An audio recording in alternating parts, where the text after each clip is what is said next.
Got plans for Christmas Eve? Of course you do. Change them. That is the plaintive plea from a group called Forever Oakland. The group will be attending the Raiders game against the Denver Broncos Monday night. But they'll be front and center in and around the Coliseum parking lot all day, handing out signs and beseeching anyone who will listen that the Raiders should not move to Las Vegas, or at least leave their name, colors, logo and legacy behind, as the Cleveland Browns did in 1996 when they bugged out for Baltimore. Time is of the essence. Monday night's game could be the Raiders' last in Oakland. It shouldn't be difficult to find the Forever Oakland folks. According to a Facebook post, they're partial to spending the pre-game hours at MOB, stands for Make Oakland Better, Alley, the self-proclaimed NFL's longest tailgate, located directly across the street from the 66th Avenue entrance into the Oakland Coliseum. Festivities commence at 9 a.m. extending to noon, rain or shine. The first 200 fans to drop by will get a sign to wave during the game. You love the fans' allegiance. You cringe at the impossible odds against them. Why do we say this? On December 7, 1981, the Raiders were 3 games from moving to Los Angeles. Then as now, fans were compelled to heartfelt action. That was a Monday night back when Monday Night Football was a TV ratings kingpin. Fans organized a boycott of the first 15 minutes of the game, during which they congregated on concourses, halls, restrooms, out of sight of ABC cameras. It made a good visual. It did not forestall the team's move to Southern California. Attempting to mimic the Cleveland Browns situation is a nice thought. But Clevelanders were way ahead of the game compared to contemporary Raiders fans.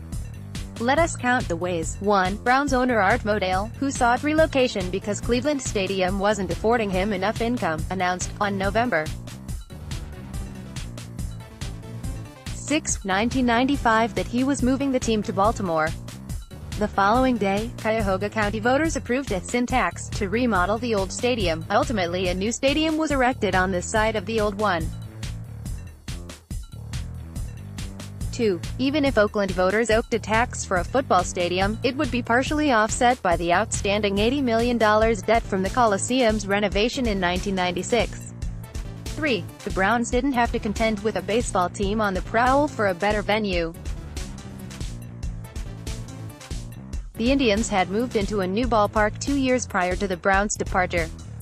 As former A's executive Andy Dolich wrote in this paper recently, the A's, who have declared their intent to build ballpark at Howard Terminal, have not yet taken a meaningful step to make their dream venue come true.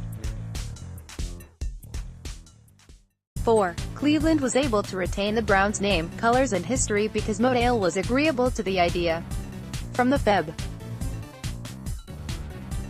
9, 1996 edition of the Elyria, Ohio, Telegram, the NFL has thrown rabid Cleveland fans a bone.